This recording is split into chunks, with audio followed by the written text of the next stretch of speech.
शक्ति पनि हो, युवा आगो पनि हो, युवा पानी पनि हो। नमस्कार छ यस कार्यक्रमका सञ्चालकज्यूलाई, आदरणीय यस सभाका सभापतिज्यू, प्रमुख अतिथिज्यू, विशेष अतिथिज्यू, अन्य अतिथिज्यू, गुरुङ तथा यहाँ उपस्थित हुनुभएका हाम्रा प्यारा साथी एवं भाइ बहिनीहरूले अरू तिवारीबाट सादर नमस्कार।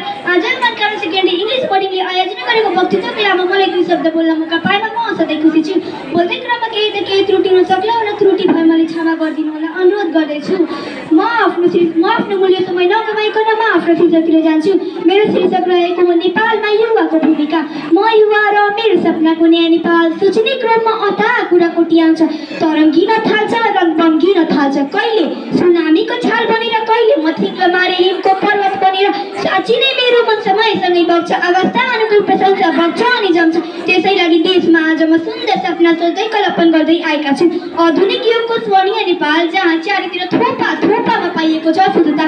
मेरो सपना कि राजकुमारी बनेकी छिन् नेपालमा, जसले सजाएकी छिन् आफ्नो घर, सम्हालेकी छिन् आफ्नो सन्तानले गाउँदै शान्तिको गीत। जातीय असमानता, लिङ्गीय भेदको कुरामा यिनीले भने मूल्य र मान्यताले ढुँडेर कुराको कुरा आउन सक्छ। तर मेरो सपनाको नयाँ नेपाल त उडिरहेको छ भर्खरै पिज्जाबाट पुकारेको चरी जस्तै अनि टाढा छ नकारात्मक असरहरूबाट।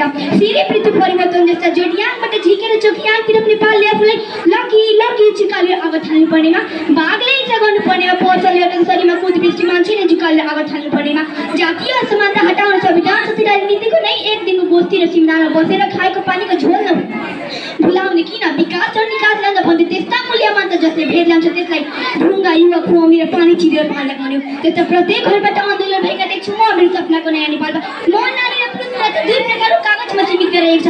बेरोजगारीबाट विश्वमा उन्नति गरिएको छ। प्रविधि सिपलाई महत्त्व दिई सानो सिप ठुलो सानो मोहपोले ठुलो कारखाना खोलेर ठुकियो दिलै कुनै थल्ला कुनामा ठन्काइते राष्ट्रिय हजार मधु जुन उत्पादन गरिएको छ।